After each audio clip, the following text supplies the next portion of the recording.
대장님, 네. 네, 토지 투자 하시면서 네. 분명 실패한 경험이 있을 건데. 실패 사례. 네. 사실 너무 많습니다. 네. 우리가 좋다라고 알려드리는 것들은 네. 이제 그 중에 고르고 골라서 이제 좋다라고 말씀드렸던 거고, 저는 누구보다 이제 부동산 투자하면서 실패를 많이 해왔고, 아직도 하고 있거든요. 그래서 그걸 또 줄이고자 공부를 하고 임장을 다니는 거예요. 저도 항상 부동산 하는 사람들을 지켜보면 우여곡절이 많을수록 훨씬 많이 성장하는 것 같아요. 그렇죠. 뭐 고통 없는 성장이 있을 수가 없죠. 성공 투자만 하는 사람은 사기꾼이거나 없는 것 같아요. 네. 그래서 대표적으로 이제 실패 사례 하나 좀 말씀드리면, 예전에 땅값이 많이 오르는 법칙 하면 인구가 늘어나는 지역을 가라. 또 일자리가 늘어나는 지역을 가라. 이런 게 좀 법칙이었거든요. 그렇죠. 그래서 예전에 제가 토지 한 2014년경 요때 샀던 땅이 있어요. 이거를 거의 5년 정도 네. 동안 못 팔았거든요. 아, 그래요?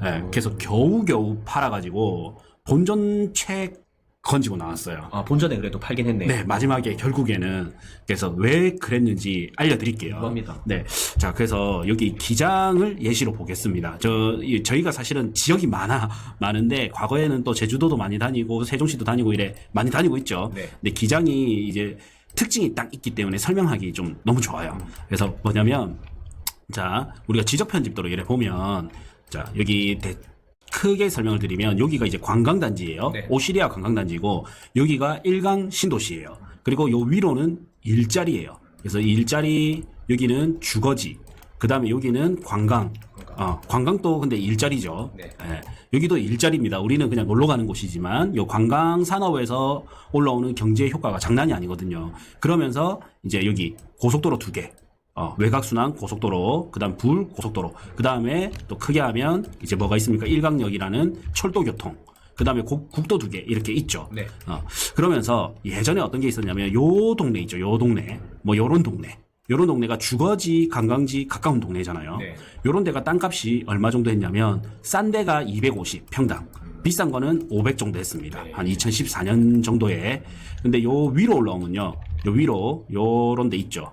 요런 데가 장안읍이거든요. 네. 그럼 요런 데 올라오면 땅값이 얼마 했냐면 100만 원대인 거예요. 저렴했네요. 네, 훨씬 저렴하죠. 여기는 250에서 500인데 여기는 100만 원대니까 60에서 100만 원인 거예요. 그러니까 한 5배 싸잖아요. 반값에서 5배 싸니까 100만 원대 땅이 있었는데 이거를 80에 사는 거야. 100만 원대 땅을 80에 사는데 대출이 얼마 나왔냐? 네. 80만 원 나왔어요. 이야, 거의 풀 대출이네. 풀 대출이에요. 그래서 내 돈은 취득세, 복비, 이자 요거밖에 안 들어가는 거예요. 그럼 오르기만 하면 수익률이 이거 장난 아닐 것 같은데. 그렇죠. 그래서 거의 안 들어가니까. 맞아요. 그래서 저도 이제 돈 없이 거의 투자를 하다 보니까 이런 물건 많이 쫓아다녔거든요. 네. 그래서 이거를 사게 됐죠.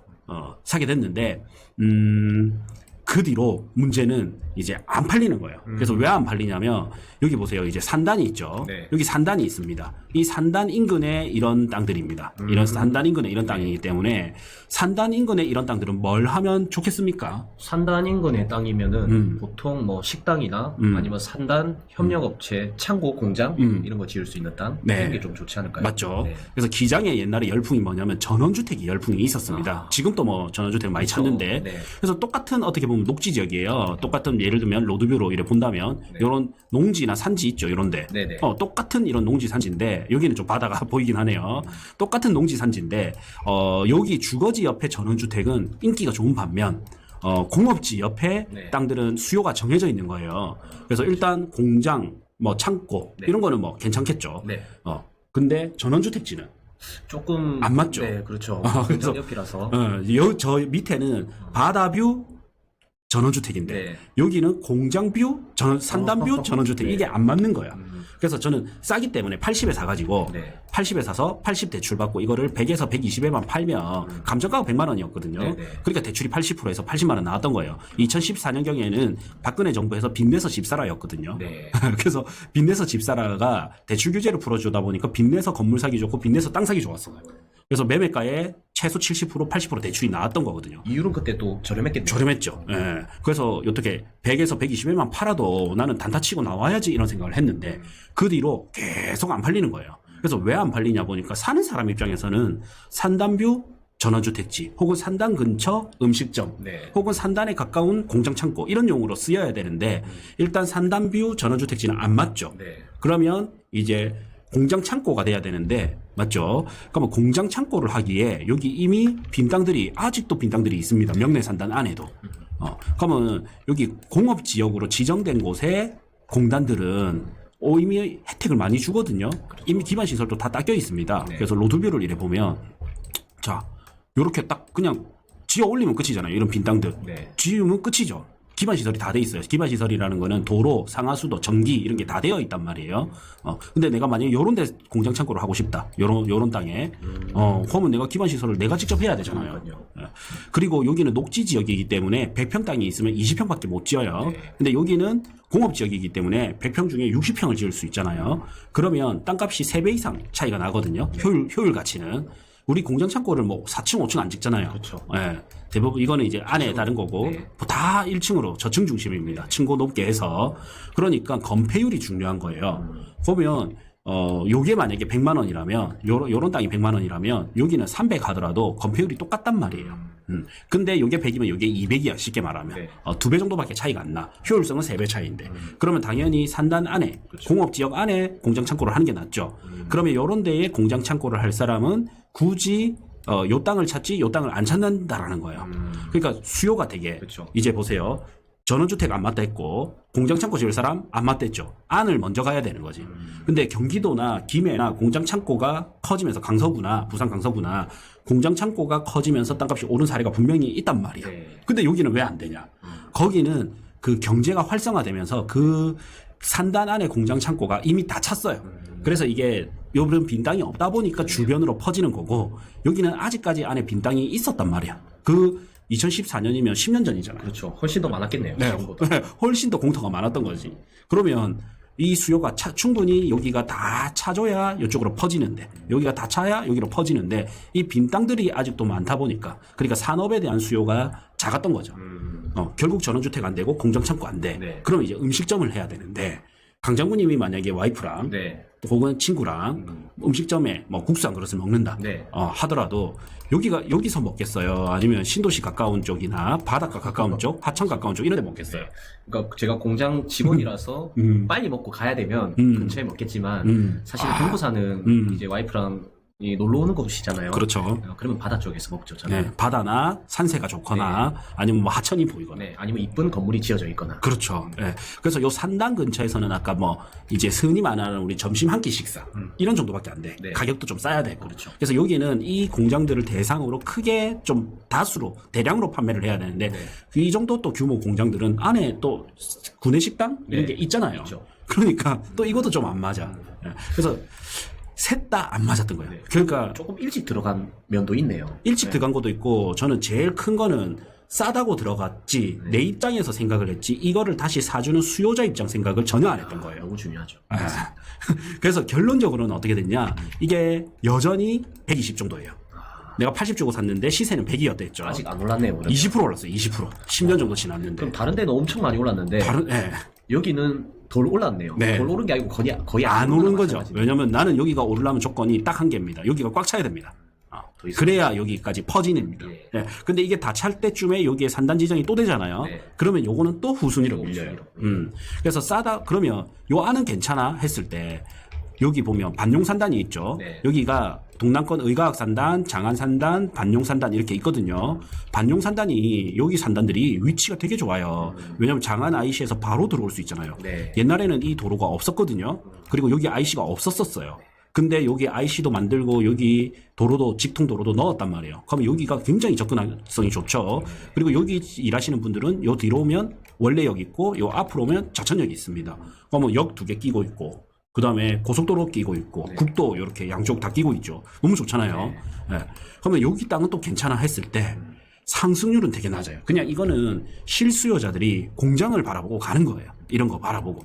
왜냐면 크게 공장이나 창고를 짓기에는 너무나 좋은 환경이야. 근데 이거는 땅값이 딱 정해져 있어요. 2배 정도. 2배 정도.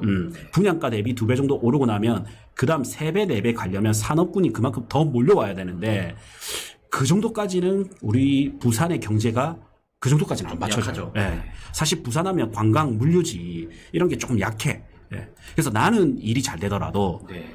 여기에 다른 사람들이 부산의 전체적 산업군이 파워가 있어야지 땅값이 오르는데 내가 일이 잘 된다고 해서 그게 끝이 아니에요. 그래서 실수요자의 효율성은 뛰어나나 땅값 상승은 좀 낮다. 그래서 대표적으로 여기 우클릭에서 주소를 보고요. 반용리 뭐 하나 볼게요. 832-36이잖아요. 거래 사례를 한번 보죠. 주거지. 반용리. 확실히 지도만 봐도 경기도랑 차이가 많이 나네요. 그렇죠. 우리가 막 평택도 많이 다니고 이랬는데 가격이 엄청 싸네. 82만 원, 77만 원입니다. 말도 안 되는 가격이죠. 준주거지가 이 가격이에요. 근데 여전히 빈 땅들이 많아요. 네. 그만큼 여기는 여기서 사 먹는 사람의 한계가 있는 거예요. 여기에 소비에 결국에는 한계가 있는 거다. 그래서 저도 이거 완전 너무 싼데요. 네, 너무 싸. 10만 원이면. 너무 이렇게 싼데 이거 다 빈 땅이에요 아직까지. 예. 다 빈 땅이잖아요. 몇 개 안 지어져 있어요. 그러면 보세요. 여기 스크린 골프가 있는데 여기에서 내가 일을 한다. 우리 강장군님이 직원이에요. 내가 대표야. 네. 만약에 나는 여기 이제 직원 일 시키고 골프 연습하고 있어요. 강장군님 여기 와서 밥 먹고 싶어요? 아니요. 그리고 내가 대표인데 이제 우리 강장군님이 또 대표예요. 우리들이 대표인데 내가 강 대표 여기서 뭐 골프 한 게임 하자. 네. 이것보다는 돈 좀 더 내고 아시아드 CCI 안 가겠습니까? 그렇죠. 네, 그러니까 뭔가 특징이 소비가 여기는 조금 싼 맛에 가야 되는 거지 여기서 비싸게 소비를 할 수 있는 거는 한계가 있다. 네. 그래서 이 땅을 보면 네모 반듯하고 준주거 지역이고 너무 좋죠. 도로 조건 좋고 근데 땅값이 오르는 거는 별개 문제. 여기도 마찬가지. 그래서 땅값이 오르는 건 결국에는 이 입지에 소비할 수 있는 소비력 이걸 살 수 있는 수요자의 맞춤 이게 있어야 되는 건데 그거 저는 생돈을 내고 생돈을 내고 배운 겁니다. 진짜 중요한 인사이트입니다. 네. 그래서 하다못해 요거 90만 원이잖아요. 이렇게 좋은 땅 준주거지가. 네. 근데 차라리 요런 땅들도 좀 싸네. 예. 이제 요런데 조금만 벗어나도 가격이 확 차이 나요. 그럼요. 요런데 막 완전 농지 끼고 있잖아요. 요런데 120만 원대 있고 이런 데 있는데 제곱 밑인데 제곱 평으로 바꾸면 이제 400만 원대잖아요. 아까 저거는 적어도 그럼 평으로 바꿨을 때 평으로 바꿨을 때 300만 원대. 맞습니다. 준주거지 네모 반듯한 게 300만 원대고 똑같은 준주거지에 만약에 일광 신도시로 왔다. 똑같은 준주거지. 2천이 넘어가죠. 기본 2천이죠. 예, 기본 요런데 2천입니다. 요런데 준주거지 2천. 10배 차이 나죠. 네. 이것도 옛날에 쌌단 말이에요. 저기 300 할 때 여기 500. 5, 600. 예, 5, 600 그냥 2배 정도밖에 차이 안 났어. 근데 지금 보면 4배 차이로 벌어지잖아요. 근데 저는 만약에 시간이 지나면 제가 따라갈 것이냐, 얘가 멈추고 하급지가 따라 올라갈 것이냐 했을 때 저는 그냥 얘가 더 갈 것 같아요. 네. 야, 근데 순간에 딱 선택이 정말 좌우합니다. 그렇죠. 나중에 그 미래를요. 그래서 저는 요때 싼 거를 산다고 너무 싼 땅을 산 거지. 가치 대비 싼 거를 샀어야 되는데 미래 가치를 생각하지 않고 현재 가치만 현재 가격만 너무 봤던 게 실수였던 것 같아요. 아니 그러면 만약 같은 돈이었다. 그러면 그때 산단 옆에 전원주택지를 안 사고 만약에 요 바다 뭐 예를 들어서 일본 요런데. 유리공장 뒤에 네. 이런 바닷가에 전원주택지를 샀으면은 가격이 좀 올랐겠네요. 훨씬 올랐죠. 지금 보세요. 이거 700만 원이잖아요. 네. 600만 원이고. 네, 그 당시에 여기는 200만 원대였단 말이에요. 아까 저기 100만 원 할 때. 예. 3배 정도는 올랐죠. 비싸네요. 600이면. 참고로 이것도 좀 덜 오른 거예요. 700 다른 데보다는. 땅만 해도 100평이면 7억인데 네. 건물 짓고 하면은 10억이 넘어가겠네요. 그렇죠. 근데 여기가 뷰가 끝내주잖아요. 여기는 옛날 이거 한국 유리공장 들어오는 부지죠. 네. 예, 주복 1강의 LCT라 불리는 예, 그게 들어오는 곳이니까 여기 로드뷰 보시면 자연 녹지가 700이면 네. 그럼 만약에 주거지였으면 1,400이란 소리지. 그러니까요. 네. 근데 이런 뷰가 나온단 말이에요. 그리고 한국 주복 가깝고. 야, 근데 이게 한 건만 거래가 아니야. 22년도 경기 안 좋을 때도 거래됐죠. 요거도 23년도. 최근에 동시다발적으로 거의 다. 네. 또 이천리가 좋아 보이네요. 네. 이천리가 이제 이종이 또 저가격대에 나와 있는 것도 있고 하니까. 네. 그래서 이런 게 있는 것 같아요. 우리 강장군님도 아는 차 대표님 있죠. 실명을 말하기는 그렇고. 우리 내 애기 선물 줬던. 네네. 네. 우리 차 대표님이 저한테 그러는 거예요. 이제 예전에 공장 창고 부지를 구해달라. 창고 부지를 구해달라고 했어요. 그래서 제가 구해주는데 이거는 선택이 있다. 뭐냐면 네가 실수요로 해서 그냥 창고로 쓰고 땅값은 안 올라도 상관없느냐. 네. 혹은 내가 창고로 쓰고 있는데 향후에 땅값이 오르기를 바라느냐. 후자가 낫죠. 후자가 낫죠. 그러니까 자산적 측면에서는 후자가 무조건 낫습니다. 왜냐하면 사업은 어떻게 될지 몰라요. 물론 잘 되기를 바라지만 우리 그 잘 나갔던 기업들이 시대가 바뀌면서 못 나가는 경우 허다하잖아요. 맞습니다. 근데 그때 부동산 가격이 올라주면 버틸 수 있거든요. 지금 당장의 효율성을 보면 그래서 내가 뭘 했냐면 토지 효율성은 방용산단이 훨씬 좋다. 왜냐면 IC 진짜 가깝잖아요. 네. 그다음에 60% 지을 수 있잖아요. 여기는. 가격도 싸고. 네, 가격도 오히려 더 싸고. 근데 요런 데 오면 가격이 비싸단 말이에요. 요런 데. 더블 정도 더 비싸. 근데 요런 데가 땅값은 더 오른다 했던 거예요. 훨씬 많이 오르죠. 네. 그로부터 지금 5, 6년이 흘렀잖아요. 그래서 지금 보면 요런 데는 땅값이 많이 오른 반면 공업지역은 여전히 거의 비슷합니다. 그러니까. 네. 참, 선택을 어떤 거 했나요, 그러면? 그분은 네. 지식산업센터를 사고, 그 다음에 새 센텀으로 갔지. 그래서 지산을 사고, 그 다음 남은 돈으로 오를 수 있는 땅을 산 거죠. 그렇구나. 근데 저는 이렇게 생각해요. 솔직히 만약에 그 선택의 기로에 왔을 때, 가용할 수 있는 돈은 딱 정해져 있을 거 아니에요. 네. 최대한 자기 돈에서 제일 좋은 거 사는 게 맞지 않을까. 네. 항상 그렇게 생각이 됩니다. 네. 대부분은 이제 돈에 싼 것만 딱 찾는 분들이 굉장히 많거든요. 네. 싼 거는 그만큼 덜 오를 가능성이 높은 거죠. 매우 높죠. 네. 그래서 대부분 사업하시는 분이 그런 실패를 많이 합니다. 그러니까 내가 필요한 것만 찾는 거예요. 네. 예. 똑같은 아파트인데 강원도에 있는 거랑 똑같은 예를 들어 롯데캐슬이다. 강원도에 있는 거랑 서울에 있는 거랑 다를 거 아니에요. 네. 예, 마찬가지로 똑같은 땅이라도 어디 입지냐가 되게 중요하거든요. 그래서 당장은 조금 비싸 보여도 그런 데가 더 많이 오르기 때문에 비싼 거예요. 네. 그래서 우리 이제 나중에 또 다른 영상에서는 이제 좌천 이런 뭐 실거래가 된 거, 시장 동향 이런 거 한번 살펴보겠지만 그 과거에도 이 동네가 비싼 동네였어요. 그때도 비쌌네요. 네. 10년 전으로 돌아가 볼게요. 강남이 쌌을까요? 비쌌어요. 비쌌죠. 20년 전에도 강남이 비쌌습니다. 그래서 이미 이제 비싼 입지가 형성이 되는 동네가 계속적으로 좀 유지가 되고, 그렇죠. 이 기장이라는 것 자체에서도 이종에서도 핵심지가 있거든요. 이제 그걸 잘 찾는 게 좀 인사이트지 않느냐. 네, 그렇죠. 저는 이거를 내가 몸빵으로 비싼 돈을 내고 배워왔던 거죠. 이것뿐만이 아니라 저는 토지 투자를 하면서 정말 물린 사례가 많이 있거든요. 네네. 정말 많아요. 그래서 좋은 것만 다 말하는 건 아니에요. 네. 이제 좌천 이런 곳은 이제 뭐 우리 나중에 영상에 또 찍을 겁니까? 네네. 또 이게 찍어야지. 그냥 원래는 좌천이라는 곳은 물론 옛날에 전통이 있었다고는 하지만은 결론은 역과 이런 게 들어오기 전에는 외곽지였거든요. 그렇죠. 네, 외곽지 시골인데 역 들어오고 이런 인프라가 들어오면서 가격이 굉장히 많이 올랐단 말이에요. 그렇죠. 그래서 이제 그런 게 참 좋은 인사이트인 것 같아요. 네. 예를 들어서 이 동해선이 들어오기로 한 게 10년이 넘었어요. 보통 한 15년 걸립니다. 보통 빨라야 15년이에요. 그러면 여기가 지금은 여기 들어왔지만 여기 들어올 것이야가 10년을 잡아볼게요. 그러면 요 동네는 여기 들어올 것이야 얼마? 200만 원. 여기는 여기 들어오지만 별개단 말이에요. 거리가 너무 머니까. 그렇죠. 그럼 여기가 100만 원이에요. 그러면 나중에 이게 만약에 1000만 원 갈 때 얘는 얼마냐? 500은 가져야 되는데 네. 그렇게 못 가는 거죠. 머물러 있고. 네, 지금 요 동네 완전 역세권 여기 보이지만 1900이잖아요. 이제 2000이거든요. 요 동네 시세는. 근데 여기가 1000만 원 가느냐? 못 간다라는 거지. 예. 그러면 요게 발표 나고 나서부터 여기는 200이었고 여기는 100이었지만 발표 나고 나서부터 여기 200을 사는 게 맞았다라는 거죠. 저도 스터디하면서 진짜 저렇게 될 곳을 우리 전국 거의 다 가봤지 않습니까? 그렇죠. 정말 토지 투자는 쉬운 것 같습니다. 네, 어떻게 보면 제일 쉬워. 잘 네. 보면 되니까. 네. 그래서 다음 영상에서는 어떤 조건일 때 땅값이 오른다. 네. 이걸 좀 알려드릴 거고 오늘은 실패 사례 이래 봤습니다. 네. 네.